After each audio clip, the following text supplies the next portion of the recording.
뭉이모 TV. 맹수 비스킷. 그래서 말이야, 뒤돌아본 남자의 입에서 시뻘건 피가 흘러나왔어. 철철철 줄줄줄. 남자는 씩 웃더니 이번에는 네 차례라면서 여자에게 손을 뻗었어.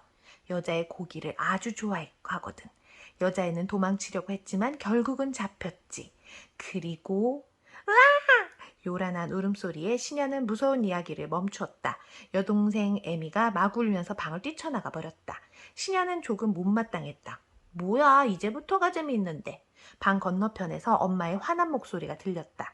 신야, 너 또 동생 괴롭혔지? 엄마가 적당히 하라고 했어, 안 했어? 신야는 안 들리는 척했다. 어쩔 수 없었다. 신야는 무서운 이야기를 아주 좋아하고 무서운 이야기를 동생에게 들려주는 건 더더욱 좋아하니까.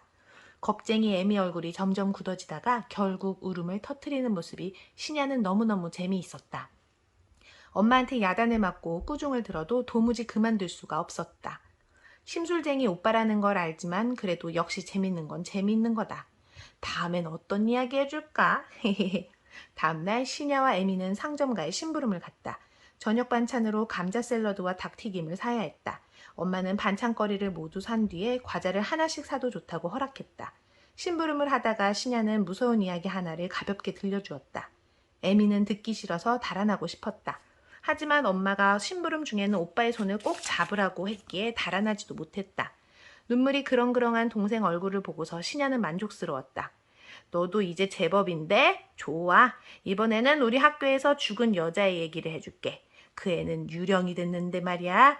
마음에 드는 여자애를 발견하면 친구가 되어달라면서 쫓아다닌대. 잡히면 어떻게 될 것 같아? 이제 그만해. 엄마한테 이를 거야. 잡히면 말이지. 유령 여자애의 차가운 손이 살아있는 여자의 목덜미를 꾹 조르기 시작하는데. 그만하라니까 진짜. 갑자기 에미가 신야의 손을 팽개치고 귀를 막으며 상점가의 샛길로 뛰어들어갔다. 에미 기다려! 서둘러 쫓아가다가 신야는 깜짝 놀랐다. 샛길 안쪽에 작은 과자 가게가 있었기 때문이다. 그 가게는 전천당이라는 멋진 간판을 내걸고 근사한 복고풍 분위기를 자아내고 있었다. 건물 그림자에 가려 샛길 전체는 어두운데도 가게 앞에 나란히 놓인 과자들은 반짝반짝 빛을 내며 신야를 부르는 것 같았다. 뭔가 좋은 게 있을 것 같은 느낌이었다. 엄마가 시킨 것도 다 샀으니까 저기에서 과자를 사도 괜찮겠지? 뛰어 도망가던 에미가 과자 가게 안으로 들어가려는 게 보였다.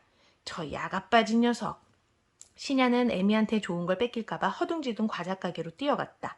들어가 보니 덩치가 크고 머리가 하얗게 센 아주머니가 열심히 에미와 이야기를 나누고 있었다. 아주머니는 신야 쪽은 돌아보지도 않았다. 채, 나도 손님인데. 그건 그렇고 재미있는 과자가 정말 많네. 우와, 저 큰 병에 든 사탕은 눈알 같아. 고양이 눈깔 사탕? 하하, 똑같네. 저건 뭐야? 소풍 도시락? 이런 성냥갑 크기만한 네모난 깡통에 과자가 들었다고? 미니어처 도시락인가? 그림대로라면 대단한걸. 잘 만들었어. 연어 부위는 빨간 젤리, 미트볼은 초콜릿이 틀림없어. 보석 캔디라니 진짜 이쁘다. 진짜 보석이 벽 안에 수북하게 있는 것 같잖아. 마치 해적의 보물 같아. 그 옆에 항아리 가득 쌓여있는 은하 초콜릿도 진짜 같네. 두 손 가득 움켜쥐고 싶은걸? 독사 젤리라니. 줄무늬부터 끝내준다. 초록색에 보라색, 금색에 빨간색, 검은색에 하늘색. 대체 무슨 맛일까? 어쨌든 저런 건 꼬리부터 먹어야 해. 정신없이 구경하고 있는데 에미가 아주머니에게 돈을 건네는 것이 보였다. 작은 과자를 산 모양이다.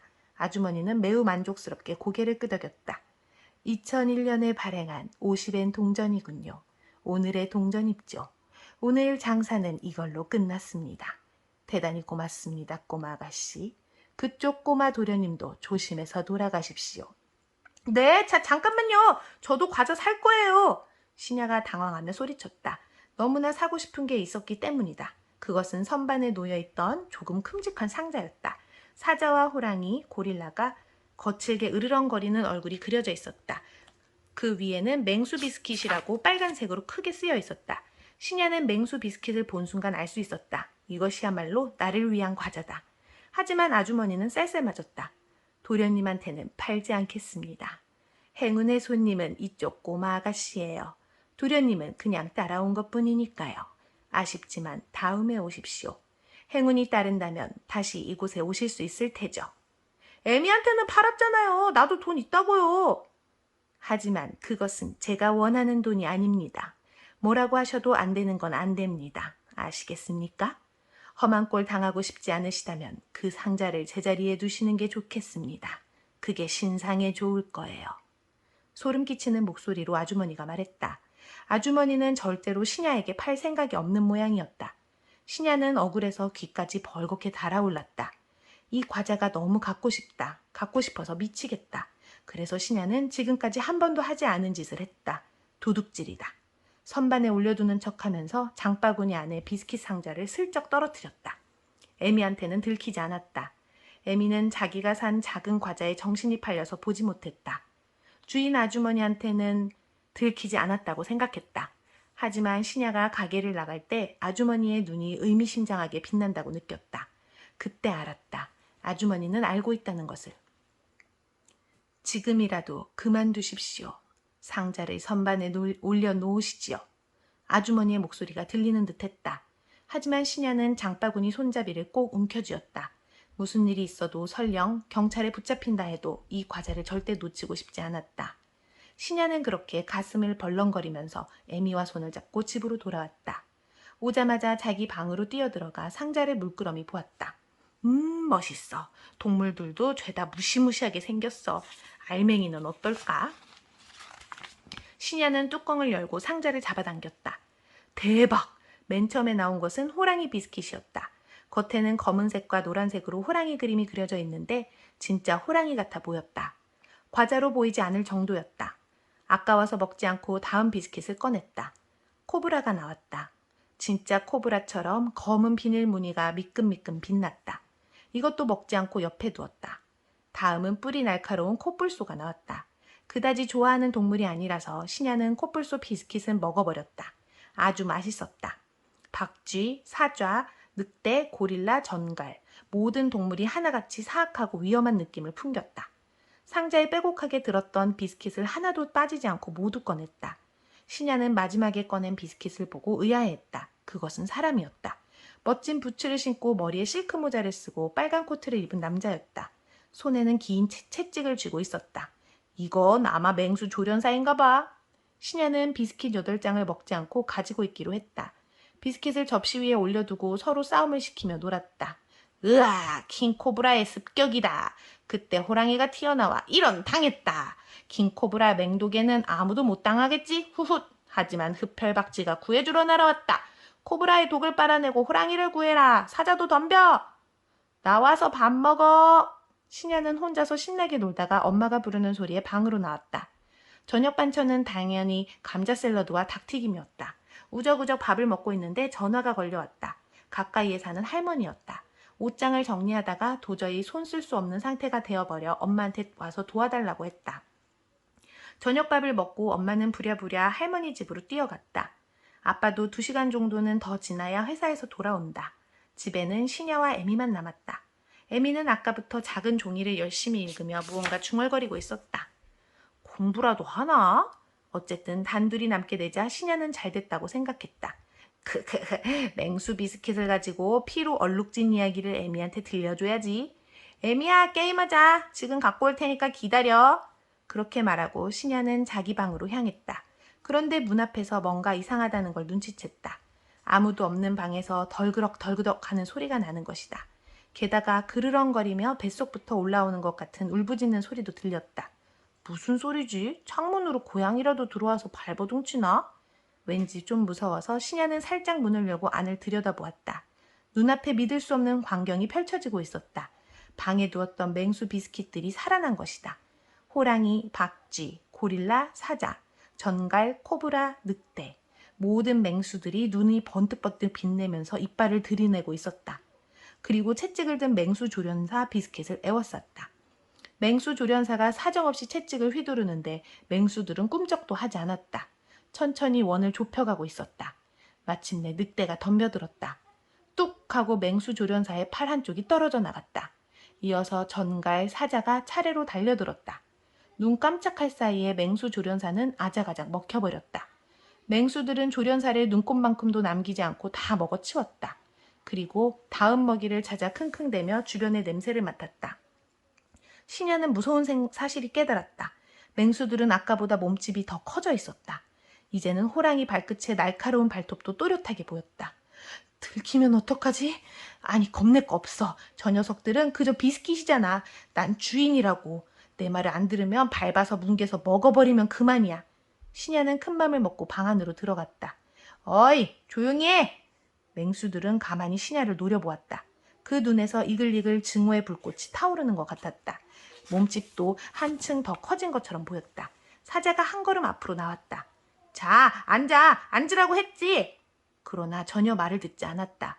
무언가 던져주려고 신야는 책상 위에서 맹수 비스켓 상자를 집었다. 이때 박쥐가 덤벼들었다. 꽉! 귀를 물었다. 바늘에 찔린 듯한 통증에 신야는 펄쩍 뛰었다. 그것을 신호로 맹수들이 한꺼번에 몰려들었다. 맹수들이 발톱을 세우고 신야의 허벅지와 무릎에 독침을 푹푹 찔렀다.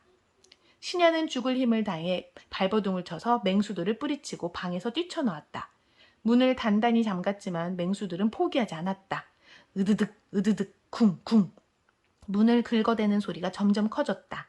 문이 부서지는 건 시간 문제다. 도망가야 한다. 에미를 데리고 이 집에서 도망가야 한다. 이때 신야는 자기가 아직 맹수 비스킷 상자를 쥐고 있는 걸 깨달았다. 그럴 때가 아닌 걸 알지만 상자에 쓰여있는 설명서를 읽기 시작했다. 맹수 비스킷 먹는 방법. 가장 먼저 맹수 조련사 비스킷을 드십시오. 그러면 맹수들은 당신을 주인으로 인정하고 얌전하게 먹힙니다. 그러나 맹수 비스킷을 먼저 먹었다면 남은 맹수들은 친구를 먹은 적으로 인식하고 당신을 공격합니다.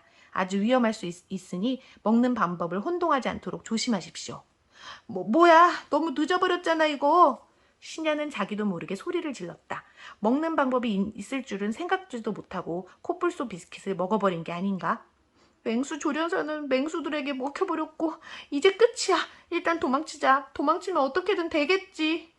신야는 죽을 힘을 다해 도망치려고 할 때 문이 쩍 부서졌다. 사람 키만큼 커진 고릴라가 두툼한 가슴을 쿵쿵 치면서 신야에게 달려왔다. 그 뒤를 이어 어금니에서 맹독을 뚝뚝 흘리는 코브라가 오고 있다. 피에 굶주린 흡혈박쥐는 천장에서 기어왔다. 끝장이야. 오빠! 신야는 기겁하며 뒤를 돌아보았다. 거기에 에미가 서 있었다. 에미! 도망쳐! 그러나 에미는 도망치지 않았다. 이상하게 차분한 표정으로 맹수들을 바라보고 있었다. 혹시 그 가게 과자야? 설마 훔친 거야? 그러면 안 되잖아. 그보다 빨리 도망치라니까. 코브라가 긴 몸으로 신야를 둘둘 감아서 조여왔다. 신야는 두꺼운 다리에 감겨 달아나려고 해도 달아날 수가 없었다. 신야는 엉엉 울음을 터뜨렸다. 죄송해요. 코뿔소를 먹어버려서 미안해요. 과자 훔쳐서 미안해요. 죄송해요. 하지만 울어도 사과를 해도 맹수들은 용서하지 않았다. 으르렁거리는 소리가, 썩은 내가 진동하는 숨이 점점 다가왔다. 공포에 질려서 기절할 것 같았다. 그때 에미의 목소리가 들렸다. 반지 주인의 이름을 걸고 하늘의 보성님께 부탁합니다. 악한 자를 가두고 저를 위험에서 구해주소서. 링링 봉인. 촤르르 보랏빛 색이 튀어나왔다. 빛은 마치 그물처럼 퍼져 단숨에 맹수들을 붙잡았다. 맹수들은 큰 소리로 울부짖다가 갑자기 빛과 함께 사라졌다. 빛이 에미의 손으로 빨려 들어가는 것처럼 보였다. 어쨌든 맹수들이 사라졌다. 믿을 수 없지만 신야와 에미는 살아났다. 헉헉 숨을 헐떡거리는 신야에게 에미가 말을 걸었다. 괜찮아?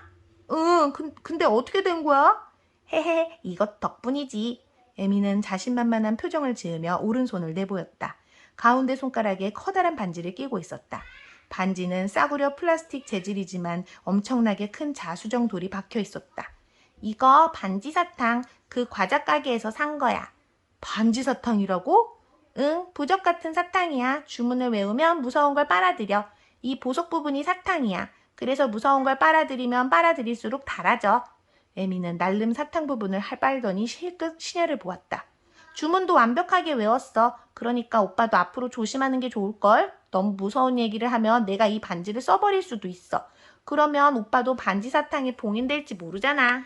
신야는 소름이 끼쳤다. 맹수들한테 쫓길 때보다 더 무섭잖아. 이렇게 되면 반지 사탕을 이길 수 있는 과자를 구하는 수밖에 없어. 그 과자 가게 아주머니에게 맹수 비스킷을 몰래 가져온 걸 사과하고 어떻게든 과자를 팔라고 부탁해야지. 다음 날 신야는 있는 용돈을 다 긁어서 혼자 전천당에 가기로 했다. 그러나 몇 시간을 찾아 헤매도 전천당은 찾을 수 없었다. 그 이상한 과자 가게는 귀신같이 모습을 감추어 버렸다. 신야는 너무나 절망스러웠다. 반지 사탕에 봉인되고 싶지 않으면 앞으로는 애미 비위를 맞추는 수밖에 없다. 당분간 무서운 얘기도 못하겠지. 재미없어. 좋은 오빠가 되는 수밖에 없다니. 터벅터벅 신야는 집으로 돌아왔다. 미야키 애미 8세, 2001년 발행 50엔 여자아이. 미야키 신야 10세, 따라온 남자아이.